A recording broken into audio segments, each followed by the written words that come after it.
Ja, Ingi, það er 5 stiga sigur á sprækuliði Tindastóls í Matús Garðabæjarhöllinni í kvöld. Hvað er að skapa þetta fyrir þína drengi? Bara vinnusemi. Við byrjuðum með þetta mjög sterkt og fengum bara sjálfstraust. Vorum að skjóta boltana við sérna, en það var bara vinnusemi og við fengum framlag frá Addu kom til dæmis á mjög stórum stundum og dró vagninn fyrir okkur. Það var bara gríðarlega mikilvægt fyrir okkur. Ég fannst svona, menn voru einbeittir og viljur hérna, en mér fannst svona vinnan innan liðsins, hún skapaði þetta. Gífurlega svona allavega undirrituðum fannst þetta svona fysikal leikur. Mjög fysikal, já. Hvað voru þið tilbúinir fyrir þetta? Við erum tilbúin í allt.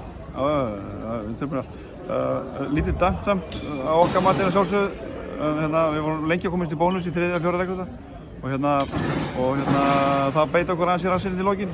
Hefðum við getað klárað þetta kannski ekki gera þetta einn hverju leikinn í lokin, en sigurinn er bara ótrúlega mikilvægur og að koma út úr þessu breiki og ná í sigurum út í góðu lið, það er bara mjög mikilvægt. Sjáum við í þessari deild, ég meina þið eru svona við toppinn á deildinni, ég meina Tindastóll voru fyrir þennan leik í 5. til 8. sæti, mann rétt.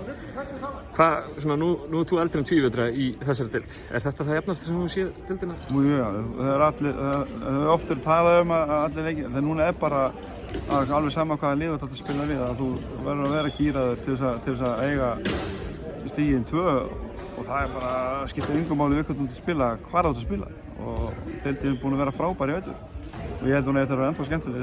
Seinni partinn, hún er fyrir hlutin búinn og það verður mjög fróðlegur og skemmtilegur seinni hlutin á þessu geggjaða deild. Ég er mjög spenntur, við erum að fara náttúrulega í erfiða helgi, við erum föstudag og sunnudag og þá skiptir máli að vera með breiðan hóp og nota hópinn og við ætlum að klára þetta mót á því.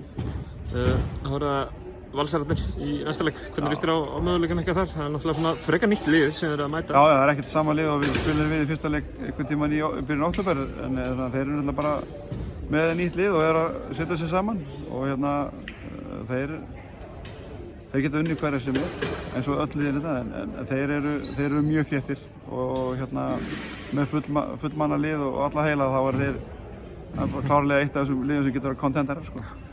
Frábært, takk.